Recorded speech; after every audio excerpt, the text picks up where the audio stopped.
Hey everybody, Mike here with The Cheapest Ride, and today I've got something really interesting for you here.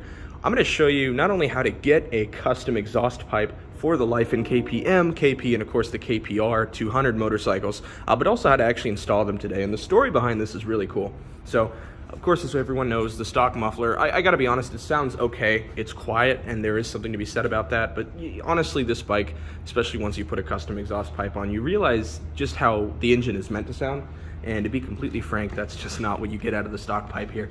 Anywho, as you may or may not know, Lyfen used to sell a pipe directly for these guys through their KP Moto Club, and it was a wonderful full system pipe. It went directly from the frame all the way up into the header, fit like a charm, and it was pretty much a one and done operation. Unfortunately, they actually ended up discontinuing that sometime last year, and I remember trying to order one. I found one for like 320 bucks, and then 2 days later, just completely out of stock everywhere. I have no idea what happened to them. The moral of the story is I've seen people try and get exhaust pipes for these guys now, and pretty much the only way that it's been done is directly through custom shop work. So you've got to first find a shop that's even willing to work on these guys, and especially if you're going to an automotive exhaust shop, they're going to usually tell you the pipes are too thin. If you do manage to find someone, they've got to cut it somewhere either before or after the cat. Then you've got to find a pipe for it. You've got to make sure everything fits correctly, and it can kind of be a mess, and I guarantee it certainly isn't cheap.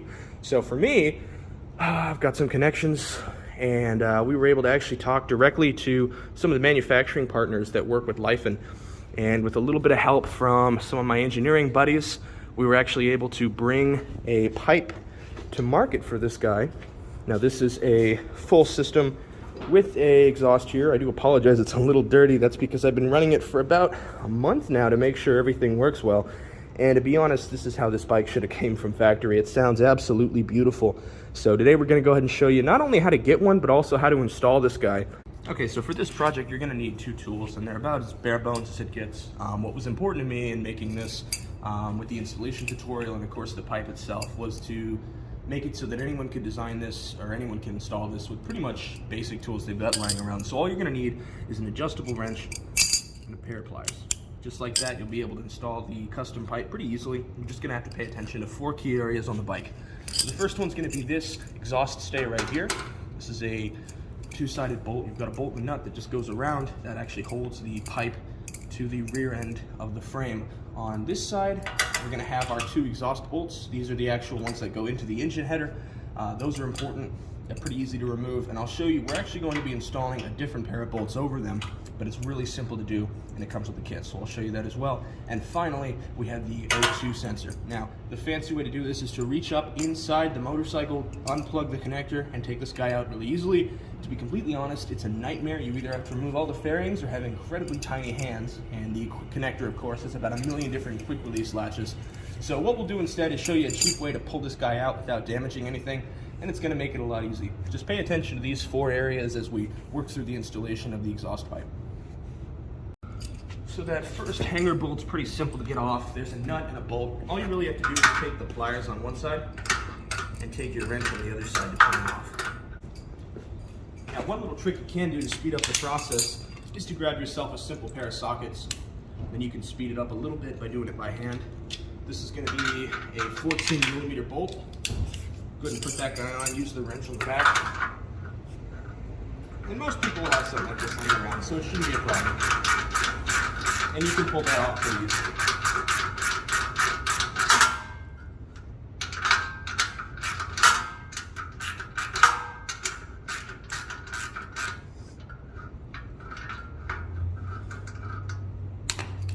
Take that rear bolt out, or take the rear nut out. Go ahead and leave the bolt in itself.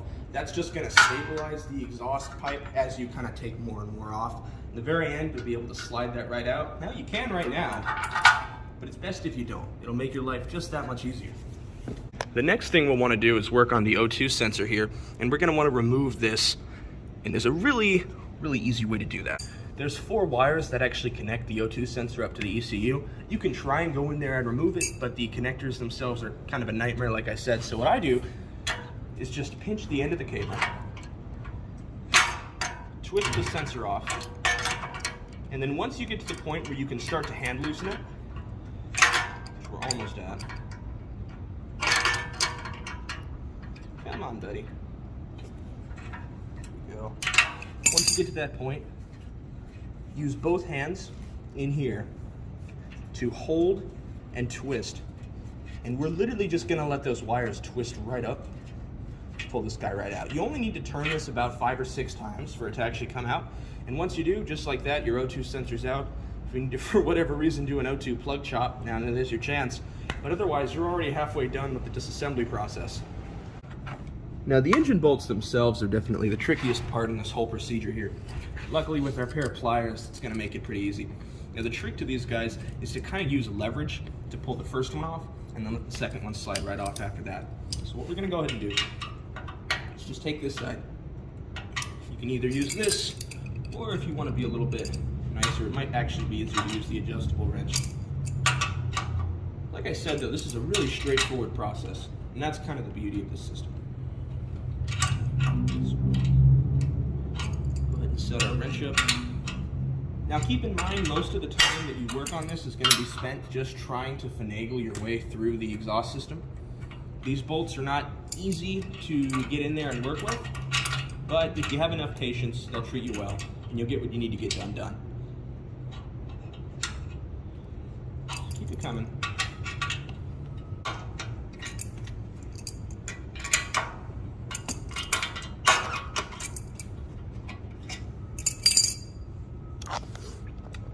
Once the bolt gets to about right here, you can actually hand loosen it the rest of the way, and it's just going to come right off.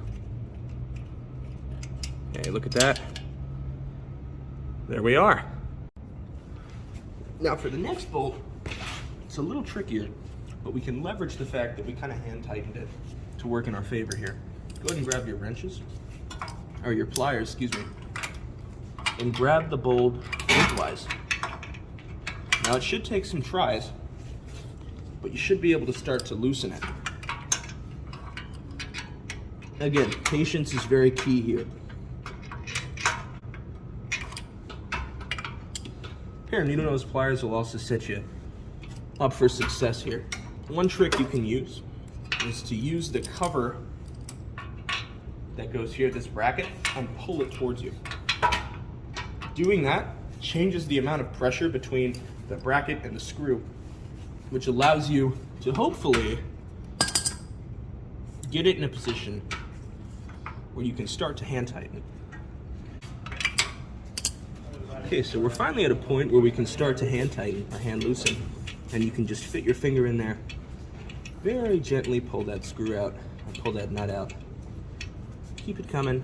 It's not easy by any means.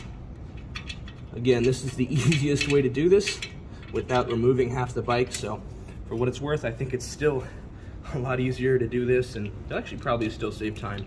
So after all that, we now have the 4 major pain points, major bolts removed. We have the exhaust pipe. It actually ended up slipping off as I was installing or removing this guy here, but here's our hanger bolt. You can see that's no longer connected. The O2 port, that's there, the sensor's up there. And last but not least, we have the actual housing here. Now, doing this two-handed is quite easy. Doing this one-handed can be a bit of a trick, but pretty much this whole thing works by pressing the end of the exhaust pipe right up against the outlet on the engine. And the beauty of that is that it's super easy to remove. All we need to do is focus on this little cap here and pull the pipe.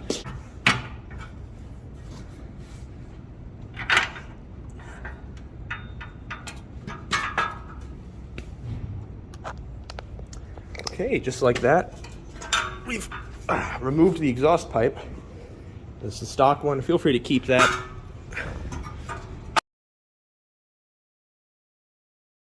Okay, so we can take the pipe and use this fitting, which you notice is a little bit thinner. We'll come to that in a second. Directly back into the port. Now, one thing to note is the diameter of this guy will leave a little bit of space when you're installing it onto the port. Don't be concerned about that. That's completely normal. What actually comes into contact with the engine and what blocks the air is going to be the actual outer radius of the circle there. So when you put it in and you notice it's got some room to move around, that's normal. Once we tighten it up, you're not going to notice it anymore. Just keep that in mind as you go through this process. So we'll go ahead, put the pipe down. This is definitely a two-handed job, so excuse the camera angle. and then slide that cap right on. It's not going to be 100% perfect. We just want it to kind of hang loose like this. When you receive the exhaust pipe in the mail, you will notice that it came with this little hanger, and this does exactly what you expect it to.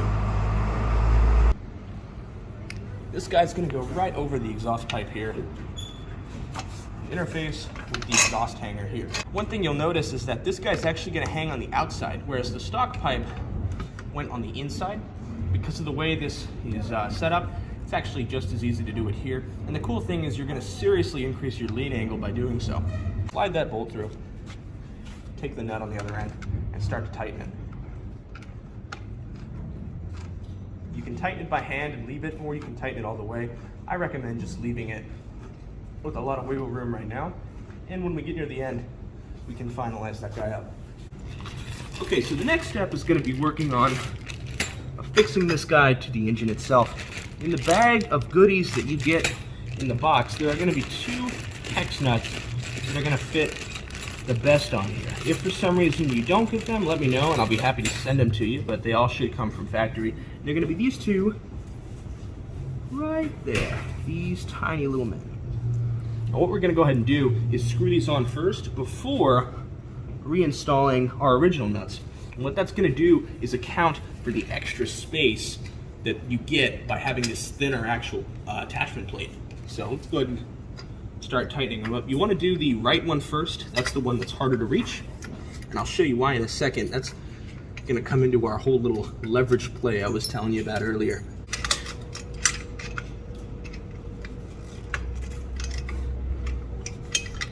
You'll notice you'll be able to get a little bit more with that.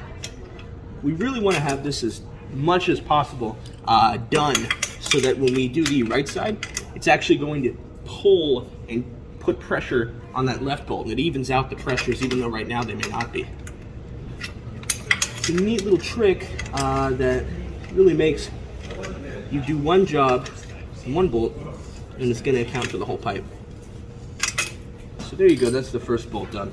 And the second bolt, we're gonna go ahead and put right in. I keep calling these bolts, excuse me, the nuts right here are gonna come right into place.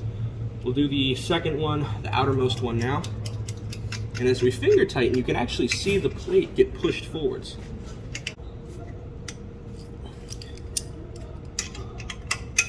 Now for reference in terms of the difficulty in doing this, this was my first bike. I've had it for about 2 years now. And this was the first ever mod that I, serious mod that I did to this bike. I mean, I changed the handlebars up, but this was the first real instance of me getting something fabricated and putting it on directly to the engine. And I gotta be honest, the way we've set this up, I got a lot of help from my engineer buddies, some of them who ride as well. The way we set this up, it's just incredibly easy for anyone to do, which is really what we wanted to achieve here. So it doesn't really matter if you've installed 100 pipes, one pipe, you'll be able to work on this pretty easily.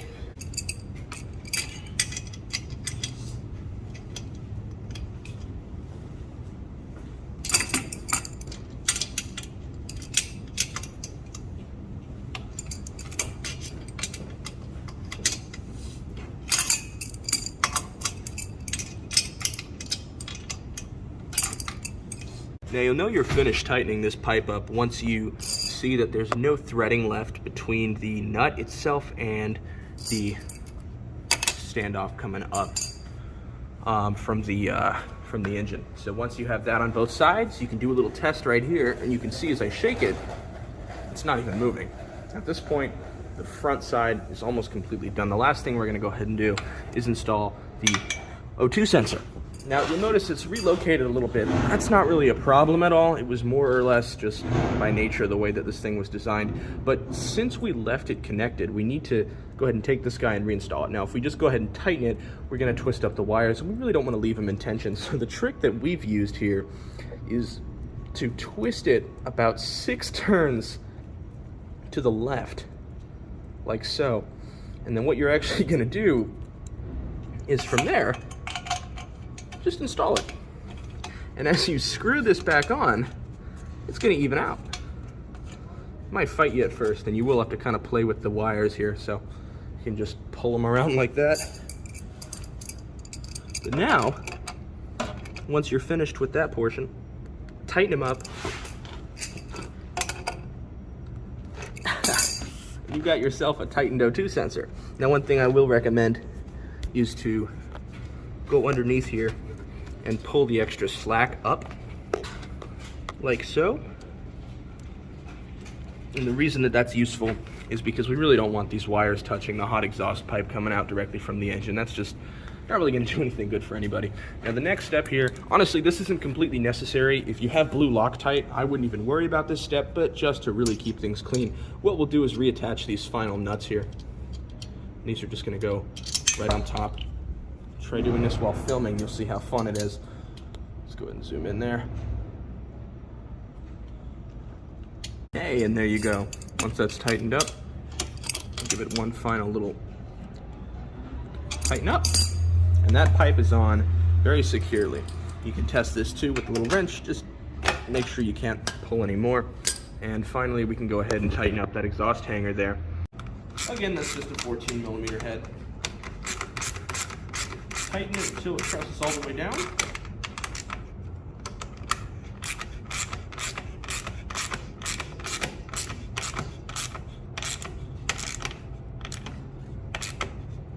And once it can't go anymore, congratulate yourself because you've just successfully installed a motorcycle exhaust on your brand new Lifen KPM200.